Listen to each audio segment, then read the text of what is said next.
सुरुवातीला एक मोठी बातमी। धनगर आरक्षणाच्या मागणीसाठी गेल्या 10 दिवसांपासून सुरू असलेलं दीपक बोराडे यांचं आमरण उपोषण अखेर मागे घेण्यात आलंय। मंत्री गिरीश महाजन यांच्या विनंतीनंतर हा निर्णय घेण्यात आलाय।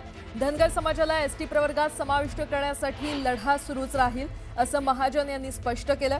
तसंच या विषयावर लवकरच पुन्हा बैठक घेऊन पुढील रणनीती ठरवली जाईल असंही त्यांनी सांगितलं।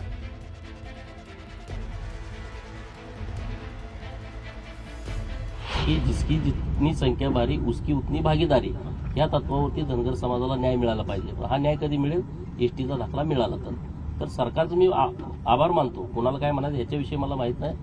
कोर्टाच्या लढाईमध्ये तुम्ही आम्हाला आम्ही सांगल त्या पद्धतीनं आमची जे लोक लढाई करते त्या सांगल त्या पद्धतीनं तुम्ही आम्हाला ॲफिडेव्हिट घालून दिली। आता सुप्रीम कोर्टामध्ये तुम्ही शेवटची लढाई आमची बाजू घेऊन ताकदीनं लढा, नक्की आम्हाला यश येईल अशी आम्हा सगळ्याला आशा आहे।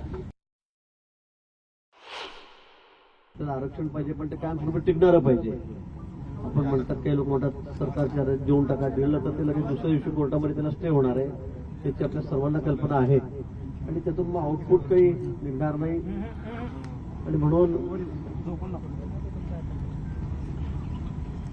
म्हणून आपल्याला जे अतितज्ञ मंडळी आहेत, सॉलिसिटर आहेत, मोठे वकील आहेत, एजी आहेत, कुंभकोणी साहेबांना मागच्या वेळेला आपण बैठकीला बोलवलं होतं, त्यांना सगळी इत्यंभूत माहिती या विषयाची आहे। म्हणून आपण एकदा बैठक करू आणि त्यानंतर आपण निर्णय करू आपल्याला काय कसं पुढे जायचं, आपला प्रवास कसा करायचा सगळा। माननीय देवेंद्रजींची भूमिका आपल्याला कल्पना आहे, त्यांनी आधी वेळोवेळी घोषणा केलेली आहे।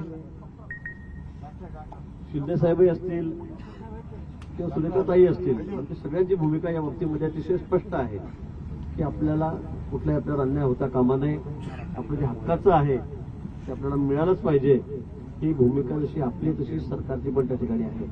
पण त्या धनगर आणि डच्या भानगडीमध्ये आपण खरं त्या ठिकाणी शेतलो गेलेलो आहोत, त्याची आपल्या सर्वांना कल्पना आहे। येणाऱ्या 2 तारखेला आपल्याला सुप्रीम कोर्टामध्ये लढा द्यायचा आहे। त्या ठिकाणी मी परवाच आपल्याला कल्पना आहे आपल्या सगळ्यांच्या समोर खडतर साहेब होते, रामोद सगळ्यांच्या समोर मी एजंटशी बोललो, तिथले जे आपले 2 मोठे सॉलिसिटर आपण लावलेले आहेत त्यांच्याशी त्या ठिकाणी बोललो। अतिरिक्त माहिती कुंभकोणी साहेबांकडे आपण त्यांनाही घेऊन जाऊ दिल्लीला गरज पडेल तसं। मला वाटतं 2 तारखेला आता आपल्याला पूर्ण ताकद येईल। कदाचित एखाद्याला पुढची तारीख घेऊ, जर काही अडथळा असेल किंवा काही अडचणी असेल कागदपत्राची तर आपण 8-10 दिवसाची परिस्थिती एक पुढची तारीख घेऊ। पण आता हा लढा संपला पाहिजे मला असं वाटतं।